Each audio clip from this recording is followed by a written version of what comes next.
Welcome to Justice Unfiltered with Daniel Matalon, CEO of a Second Chance Bail Bonds and a Second Chance Monitoring. Here on Extra 106.3, my name is Cowart, and I'm so glad that you're here.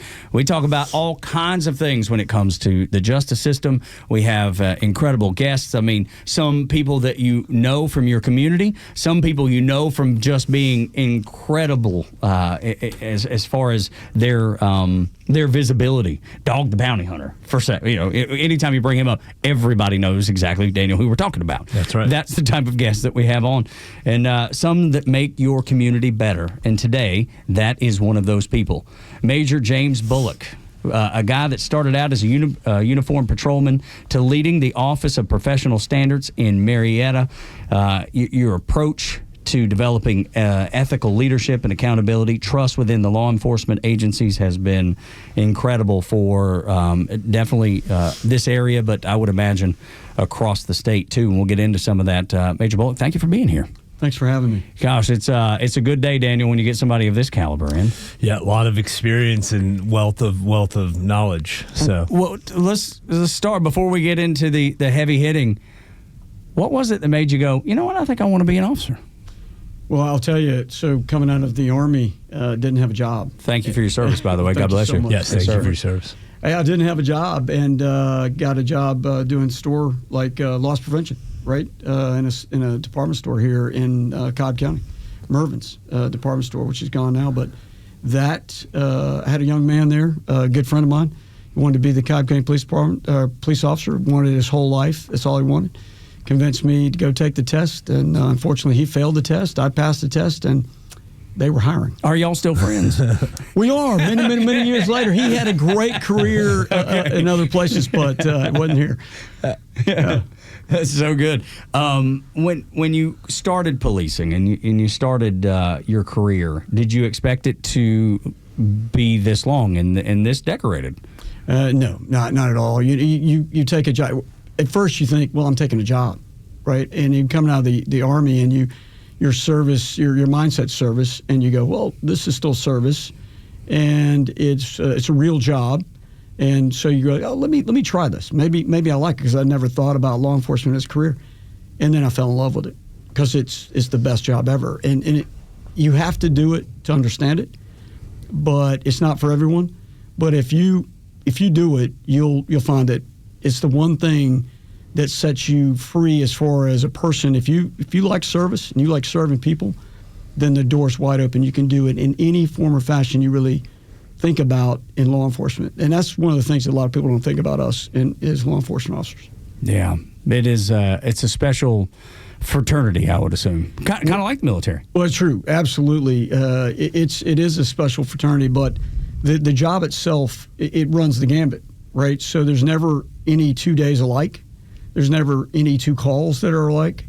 There's never two opportunities that are alike. So you can go from handing out, backpacks at an event, yeah, right? Loading trucks for food to chasing someone that's just committed some really bad crime and putting yourself out there, going through a door of a murder suspect to take him into custody, making change by arresting a child molester, whatever might be the case, right? So wow. You run the gambit of what you can do, and the door's wide open. And for a guy like me who is an adrenaline junkie, right, most of my life, that's the best thing in the world. And you go from one to the other, back across, and then you find places to store all of that stuff.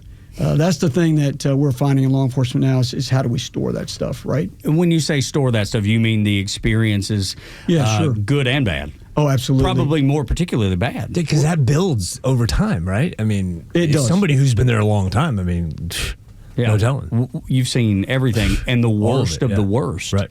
So is that what you're referring to, just being able to cope with some of the things that you have to deal with and see? Oh, absolutely. In law enforcement, the number one killer of law enforcement officers is suicide. Right, so we lose up to 3 times more to suicide across the nation in a year than we do to assaults or to felonious acts. I don't think anybody would have guessed that. I don't know, Daniel, you probably have seen it up close a little more than I. I mean, I've heard that before, right? So, I've definitely heard it, but if you were to ask me, I wouldn't have guessed that. I mean, I wouldn't have. Yeah, I don't know. I mean, it's a high stress job. There's no question about it. I mean, so it falls up into those categories. But I mean, that is a pretty staggering number. Yeah, well, we're getting better. So that's the best thing. So the culture's changing, and it's becoming more open, and we're getting more support. So peer support teams that are coming online with full-time counselors that are coming online for departments to build that, right? To build the resiliency, the mental resiliency, and the mental health. Because you cannot, as Daniel pointed out, over time, what do you do with it? A real good friend of mine, when coming back from Iraq, was a police officer in New York. It was an NYPD officer. He was the team sergeant to the sister team on my team. And we came back, and shortly after we came back, right at Christmas time, he was expecting his first child. He killed himself. Oh, my God.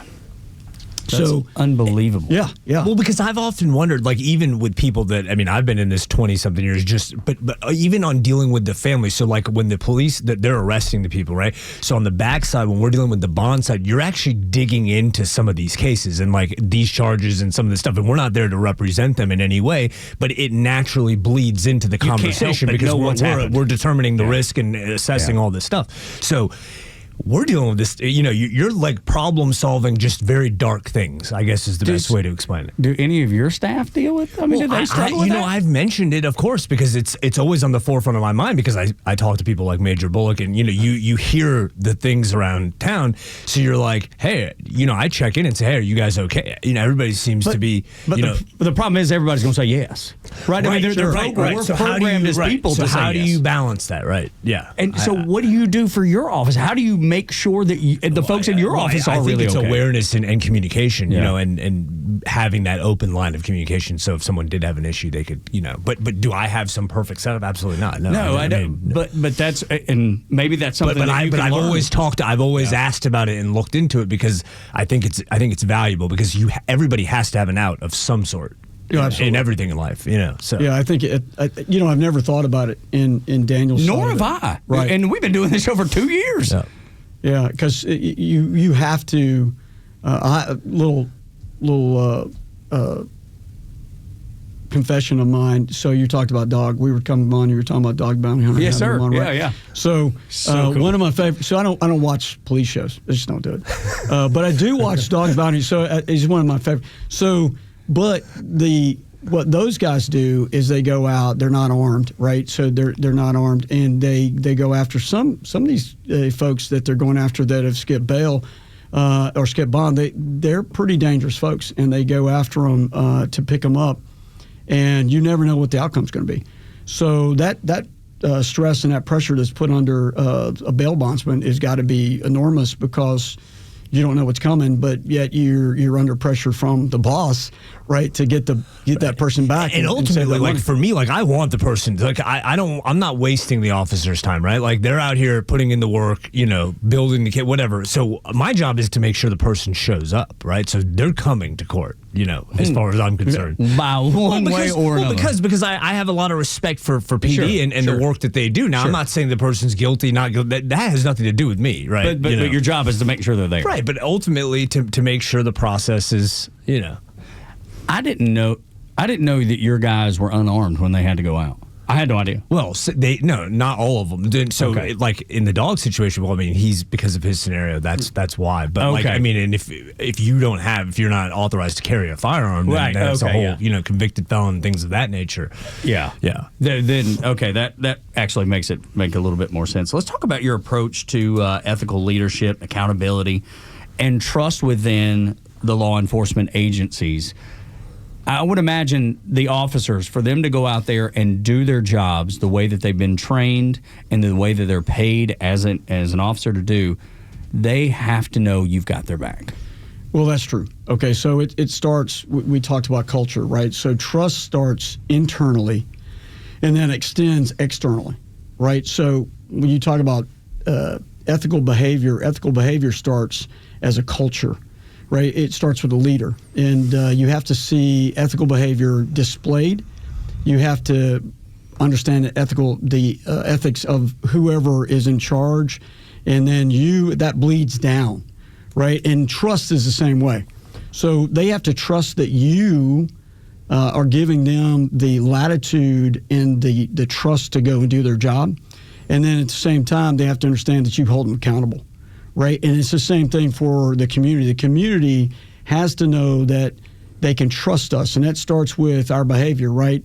And it starts with our behavior inside. If they see that we're ethical inside and that we have that internal trust and we have that internal ethical values, then that goes outside to the community. The community sees it. You see it with departments that don't, right? And I'm not going to name any departments, but you can obviously, right? You look across the United States, and departments that don't have good ethical culture inside, they also don't have good community relationships because no one trusts them, right? Because that community does not believe that they're going to get a fair shake. And you'll see it, I think, internally with the culture, the officers, they don't think they'll get a fair shake either. If you were to look inside of a place that community doesn't trust, look inside and see if the officers trust their own agency, and you'll find you probably. Well, that's interesting you said it because it's a two-way street. Mm-hmm.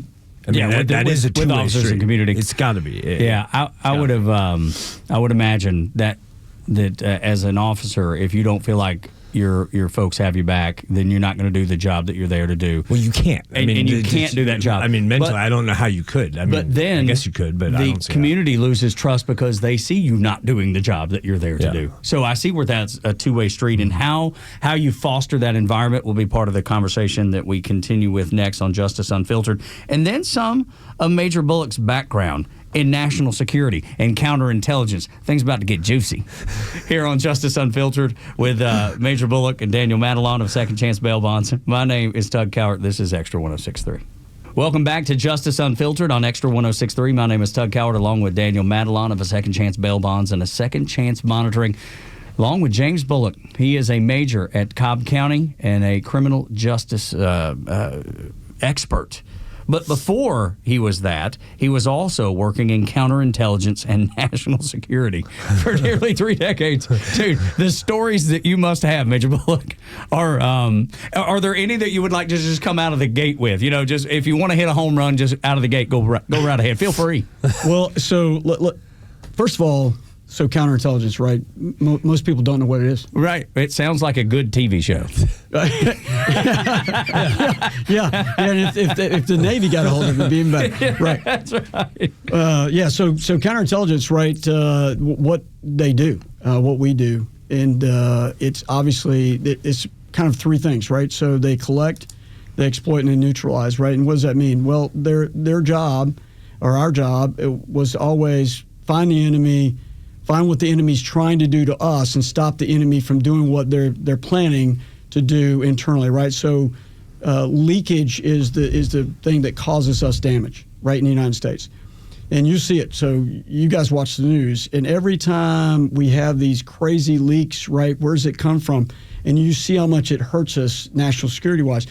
Well, the ones you don't see are even worse, right? So the ones that happen where they're surreptitious on the backside, so someone's doing it and we don't know. They're feeding information to our enemies, right, or the non-friendlies, or even our friends, right, can hurt us with right, national because security. there's plenty of other countries that have their own CIA, their own FBI, whatever, and we're working with them. And we want to be good partners, but then there's some things that we even can't share with them. Oh, absolutely, yeah. And you talk about stories, so I will start with this. Here we go. Okay, Daniel Matalon, buckle up. Let's go. Back in 2013, we had a problem in Afghanistan. If you guys remember that, we were facing a lot of insider threat with green on blue, which means so. The Afghan army is our friends, right? We work with them. We had embedded soldiers working with them to provide advisory information and stuff like that, training, expertise.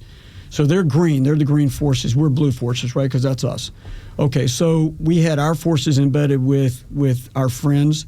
And what was happening, they were coming and they were having infiltrators inside, and they were killing our advisors. Right, at a pretty high rate, to the point where the United States felt like, the Army felt like, hey, we need to do something about that. So they developed a multi-agency task force, right? A organization for counterintelligence to come over offices, and we developed offices throughout Afghanistan, 7 offices throughout Afghanistan, all over the country. Those teams, we built teams out, and those teams their job was to go and make sure we found where these leakages were, where we had insider threat, and to neutralize those insider threats. So I went over as the operations officer. I was a Chief Warrant Officer 4.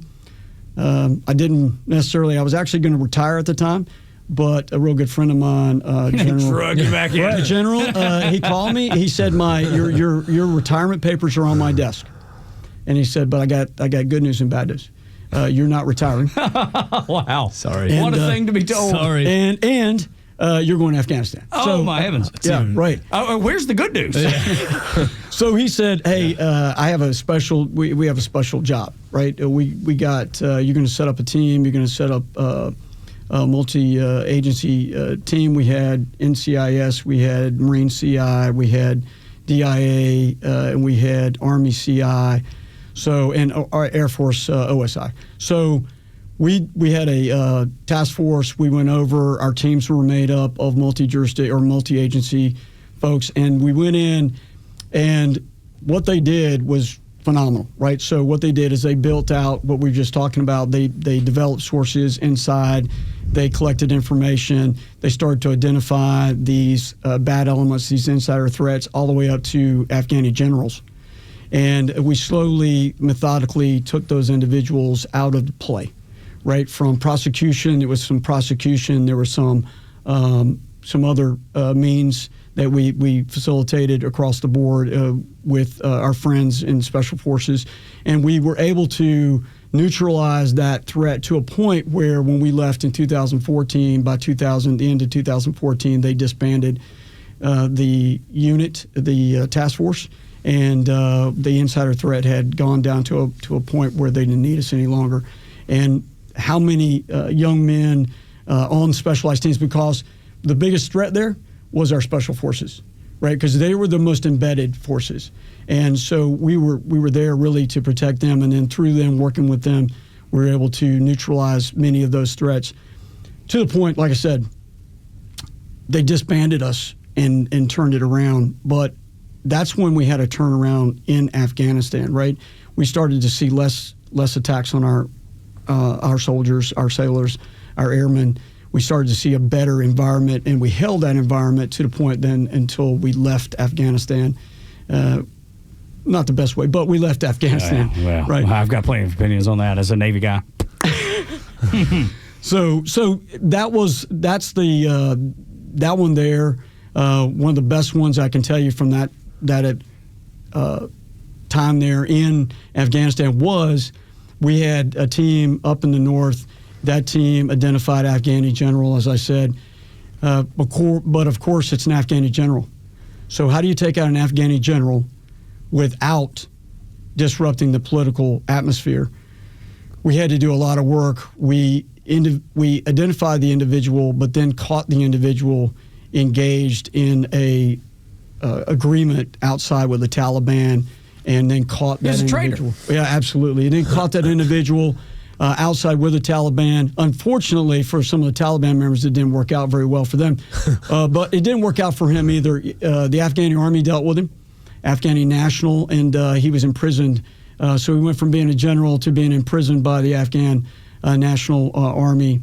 And so with that guy, though, that one guy, we stopped, probably reduced it by at least 15% just right off that one guy. Wow. Was because he was bringing in soldiers. Well, they were supposed to be Afghani soldiers, but they were Taliban coming in, and they were embedded across the Afghan army all over where we had our men and women. So, Goodness. That's, yeah.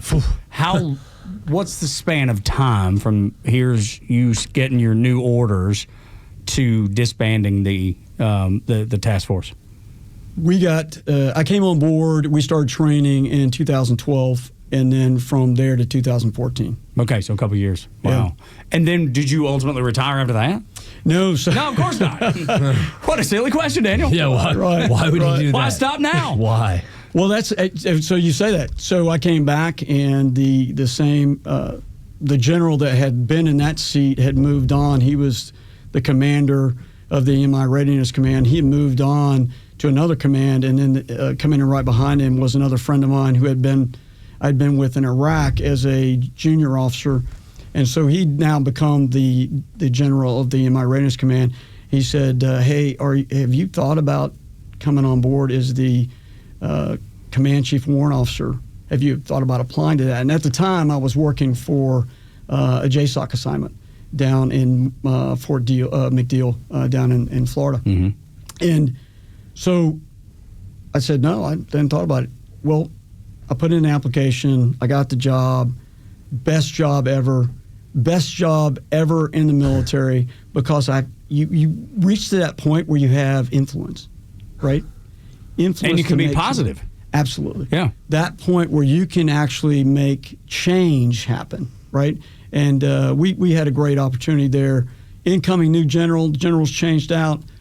Best mentor ever had came in. And from 2015, late 14, December of 14, into 18, when I retired.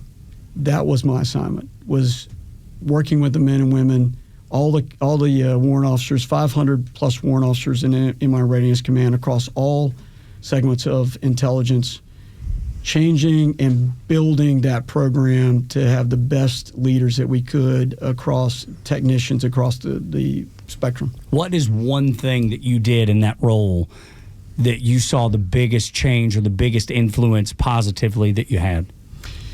Really, leadership, making leaders out of these junior officers. It's a transition. So warrant officers are generally enlisted guy that convert. Enlisted, yep. Right? Enlisted, senior enlisted, and converts. Yep. So they are leaders as NCOs, but then making them leaders, effective leaders as officers, and that transition from warrant officer candidate to being a senior warrant officer. And we developed a leadership program that changed how they were developed, right? The PME was that professional military education is already set in there by the Army, but we came up with a program that mentored them and led them all the way to their senior leadership roles as CW2s, CW3s. Phenomenal way of doing life as leaders, right? Because leadership is not born. Leaders aren't born. No, that's right. Leaders are made, right? That's right. I agree with that. Right. So that development is crucial, and what we were able to do across the board, building it throughout the MI Readiness Command, and now it still goes on. I'm still engaged with the MI Readiness Command, follow them, and they do phenomenal work. And those are the ones, right? Because the reserve, the Army Reserve, and all the reserves, most of your military intelligence is in the reserve. Most of your medical is in the reserve. Most of your aviation is in the reserve, right? So those are the places that we have to be ready as a country, because those are the people that are going to make the difference. Gosh, it's unreal. Daniel, do you see that? Because he's talking about taking guys that are getting their hands dirty and then taking that away and then saying, okay, I need you to lead the guys that are getting their hands dirty. Do you find that in your office? I mean, is there a correlation to what y'all do? I mean, so for me, I learned from the bottom all the way up. So you did it yourself the same way. Right. So I did it myself from the bottom up. Now, there's definitely scenarios of planting people in at higher levels. You see their ability. Starting them here and moving them here. Yeah. But yeah, I mean, I think there's a flow to all that. The most success I've always had, though, has been developing from within. Mm-hmm. So, and promoting from within, and kind of like that's what the Army does. That's what the military does. Right. Yeah. And so a blend of that, to me, has been successful for me in the businesses that I've applied that to. Yeah. So when you take this experience that you have, Major Bullock, and you implement it, your leadership style, the way the intel community worked, and the importance of keeping things secret that are supposed to be secret, keeping things that are supposed to be out of the newspaper. were you able to take all of that and implement it into law enforcement? Well, absolutely. So one of the things, and I think this is true across all of the military, what you take from combat, particularly the experiences you take from combat, and you bring them back across to the civilian roles, and that could be anything, but particularly in law enforcement, because we're a paramilitary organization and we flow a lot of the same ways. But when you bring it back over, the resiliency that you learn from it, the ability to adapt and be flexible, the ability to look at any problem set is just an opportunity to find a solution to the problem set, right? That's one of our tenets. Like for Cobb County Police, that's one of the tenets, right? That's the thing that you bring back to law enforcement or to civilian life. Law enforcement officers today are this generation of law enforcement officers. You got to remember that the millennial generation is our leaders now. So for those of us, for me and Daniel for the Gen Xers, right, we're kind of on the backside. But the millennial generation is leading the pack, right? They're the lieutenants for us. They're the young captains for us. The Gen Zs they're the patrol officers. So it's a different mindset. So how do you capture that mindset? How do you reach those individuals that have had a different way of viewing the world? We talked about this earlier. From 91, when I came on in 91 to now, the technology span has leaped across. It's not even the same night and day. It's not even the same. But you experienced it a second chance, obviously. Oh, we're paperless. I mean, we're full digital. I mean, when we started, we were like writing out each bond, each charge, I mean, it was on like paper. And you'd have to go hand walk it into the. I mean, it was a whole. Yeah, it's completely changed. And I called it the Industrial Revolution, which was wrong. It's more of I'm here for it. It's good, right? I mean, I'm here for all of it because it's been something. Most of it has been great, not all of it, but that's technology. Right, you work through it and figure out. You work through it. Yeah. But this is more a technology boom than ever than anything else. Yeah. And so think about now with AI. Right, now AI, we're not, we're at light speed, right? We're at light speed technology, and we're moving at such a rapid pace, even trying to keep up with it. And for us in law enforcement, and you're trying to make leaders out of these young individuals, right? You've got to understand. We talked about this earlier. We had a conversation about experience, right? And so these young men and women, their experience with technology, they grew up with it. They were born with it. They know it, right? They know the backside of their hand. Absolutely. And so we have to, as leaders in law enforcement, how do you then raise those leaders to understand the value of those ethical building blocks of leadership, of trust, right? Of how we work with and identify with community. How do we communicate? How do we build these personal aspects of leadership, the one-on-one, and still hold on to all of the technology, all the wonderful things that are coming for us, right? So how do you do that? And it's one of those ethical dilemmas that we have with AI. And so we as law enforcement, again, we come back to trust. We're raising leaders that are going to have to build trust using this technology and using these things that people don't even understand, right? Right. What about those young folks that come in and you're raising them up to be great leaders, using the technology that they know like the back of their hand? What is something that you still do the old way that still applies today? Well, I think that goes to the communication piece, right, and the mentorship. So you still have to be one-on-one mentors. You still have to, look, going in there and meeting as first-line supervisors, those young sergeants, when they come in there and they sit down at that squad meeting and they stand in front of them at a squad meeting and they're communicating the whatever's going on today, whatever crime strategy we have to lay out for you, and then also that getting to know them. These kids today that are out there, these men and women that are doing this job, many of them don't even understand actual one-on-one conversations because they haven't lived that, right? They've lived it's all this. Text, right? They've lived text. Yeah. And they have a hard time communicating face-to-face. Right. So we have to bring that to them. right? We have to bring it to them because they're thirsty for it. I think you're so right. I mean, because I'm dealing with it with my own 2 kids. Right. I mean, I'm living it with my high school teenage children right now. Yeah, how to communicate. Like exactly what he just said. They don't want it. They do not want it. They want to go to this. It's not this. Yeah. This is scary. I will tell you even a step further. My son gets a speeding ticket, and you know we're working through that. And thanks to Jesse for helping us with some of this, and because we just didn't know anybody in North Carolina where the ticket took place. He was able to connect us with a great group that is lending a hand. But I was like, "Hey man, you got to call him," and he was like, "Call." My son was like, "Call?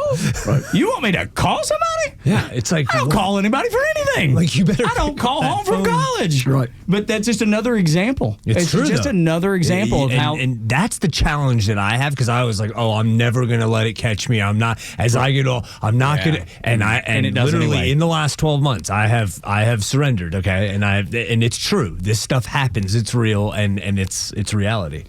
I want to take it a step further. What about those officers that are coming on board, and you know they're great kids? I say kids. They're younger. Yeah, I mean they are. I mean for all of us, you know, they are kids. So I'll say that with the utmost respect that I can. But what about those that don't have that military background? Is it easier? Is it harder? You know, I think it's harder. You know, the military's changed, right? From when I went into the military, it's changed a lot too. From when you went in, so it's. But it also brings structure that you may not have. Now, we also see it with athletes, right? So we have a lot of athletes that come on as police officers, right? And you see it some with them. They have structure. It's different when you don't have that structure. And the resiliency that it takes. See, because, again, we come back to resiliency, right? So when you come on and you hire on with us, and we hire a lot of folks during the year. This past year, we hired over 95 individuals for Cobb County. Wow. So you hire over 95 people.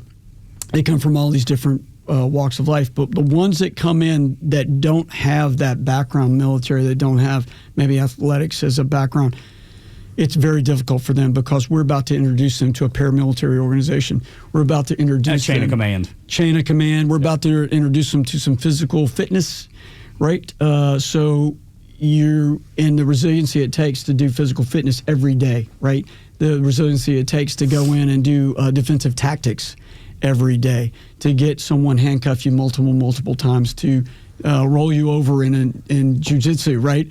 Multiple times, to go out there on a 4-mile run, to come back, to carry a telephone pole, right? Yeah. Those kind of things takes a lot. But I will tell you this, that this generation is one of the most caring. Does that make sense? Yeah, of course. They're very empathetic. They are. They really are. They find a new way of looking at the world that we didn't have, right? We looked at it, I think, well, at least for me, in the Gen X, and you look at the world as something we got to fix or something we got to do, and it's a job, and we'll fix it, and we'll check it off, and we'll clock out at the end of the day, and we fix that, and we're on to do the thing. They're not that way. It's a whole package, right? The world doesn't end when you clock out. The world doesn't end, right? They love, like us, we'd come to work. We'd work 12 hours a day, 14 hours a day, didn't care, loved it. Family, yeah, when we get home. Not them. Hey, end of the day, family's waiting, go to the family, be a part of your family, friends, right? All that stuff, take care of the world, do things like that. We didn't think about it like that. We thought about, we fixed the world at work, and we went home and hung out or whatever. We did something with the family, but we fixed the world at work. Everything blends together, right? Work, life, family life. They got to have both, and they got to have the balance that we didn't necessarily need or have. Yeah, I love the fact you brought up college athletes, because I do think that's a different mindset. My son is a college athlete. I know what he does when first thing he gets up in the morning, he hits the gym. The next thing, he goes to hit, and then he goes to class. And it's all early in the morning. It's all structured. Super structured. Yeah. And if you've not been in the military, or you've not been a college athlete, or maybe even a high school athlete, as just an athlete, you probably haven't experienced that. If you're, and that's not to no say better time in your life than that time to have that. That's exactly right. It's so valuable. Yeah. When we come back, the technology, because I want to stay on this, technology that has changed from 91 to now. How do we prevent from becoming the Minority Report, which I watched on TV last night?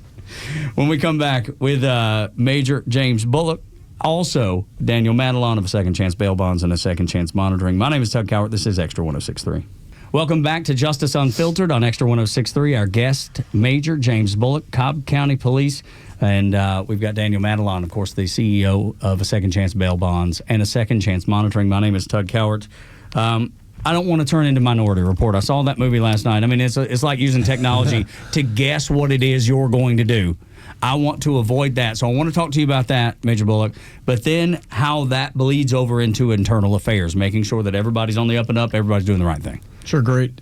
So I'll say this. So when you talk about Minority Report, predictive policing is coming for us, right? So AI is coming for us. So what AI can do for us in law enforcement in predicting crime patterns, right, and what we're looking for. I think even so for Daniel's side of it in security, I think what we're seeing in security aspects, because there's less of a privacy issue on private property and in what you're protecting on private property, but how the cameras and AI systems can look, and for security guards or responding to security events, what AI can do when looking at behavior and looking at predictive behavior and saying, hey, we probably have a problem over here, and send someone there before you actually have the problem, right? Not that you yank somebody out of a crowd or you do something like that, but just the monitoring part. You're drawing individuals to a possible situation early. Like having an officer there because you're afraid of something that might be coming down the road. Sure. So AI is going to drive us to a point where, hey, I'm going to put, before the burglary happens, I can put an officer there, or I can put a drone there. I can put a drone on that, right? Talking about technology. Right. Capturing that area. Right. Which takes a body out from you don't have to having to be specifically right there. Yeah, you don't have to send someone if you've got a drone that can answer it. And the drones today, the response drones that we're bringing, we're testing. I think a lot of agencies are already brought on, and you're bringing on drones that can respond, check out what it is, and then if there's nothing, it goes back in service, and you don't have to send an officer out there, right? Or if it sees something that needs to be checked, then you can send a body there. You can send multiple bodies there, depending on what it is. But I think even more so in the private sector, right, that you're going to bring more and more of that on. And then also, which you touched on, how does AI and how does the things that the technology work for us with misconduct and internal investigations and going back to internal public policing. Trust and making sure that we keep that and maintain that. Yeah, so that's what you want as the community. You want us to use that technology to keep an eye on what we're doing. Not that we're watching, right? It's not Minority Report. We're not watching all the time our men and women, because we want to trust them too, right? So, but the auditing piece, the AI being able to look through things quickly, right? So body cam, hundreds, thousands of hours of body cam that we produce all the time and law enforcement produces across the United States. AI can quickly look through that for trends, analysis, things like that, can go, you might have a problem over here. You need to go check this, right? Where I can't, or no department can look through thousands of hours of body cam to see if we're doing exactly everything right all the time. But AI can look through all that footage and tell you, hey, just check this out. Check this one thing out. And you go and look at that one thing and go, okay, no, it's fine, or it's a problem, right? And then when you see that, then you can go and you can correct it. Hopefully you correct it before it's an issue, right? Before you have a young male or female officer out there, a young officer that's making a slight mistake or doing something wrong, you can go and fix them and save them, correct a career before you have a real problem. And I would imagine determine if it's intentional or if it's just something that needs to be trained up. Oh yeah, absolutely. Because training's a big part of it, right? So maybe you just misunderstood the training, or you're not clear on it, or you're not clear on a law, or you're not clear on a policy or procedure. Corners. Sure. Yeah. And so that's the thing that can help you out tremendously in the profession, right? And in internal affairs. And then the other side of that is what we've been able to do. So social media, big thing for law, right? Oh, my right? So everybody wants to be a social media star. It's scourge. It's the scourge of the earth. It might be, right? It might be of our existence. Exactly. Exactly. But it's everywhere. It is. You can't discount it, overlook it. And the world today is we can all be superstars, right? We can all be social media stars, and we can make millions of dollars, yes. right?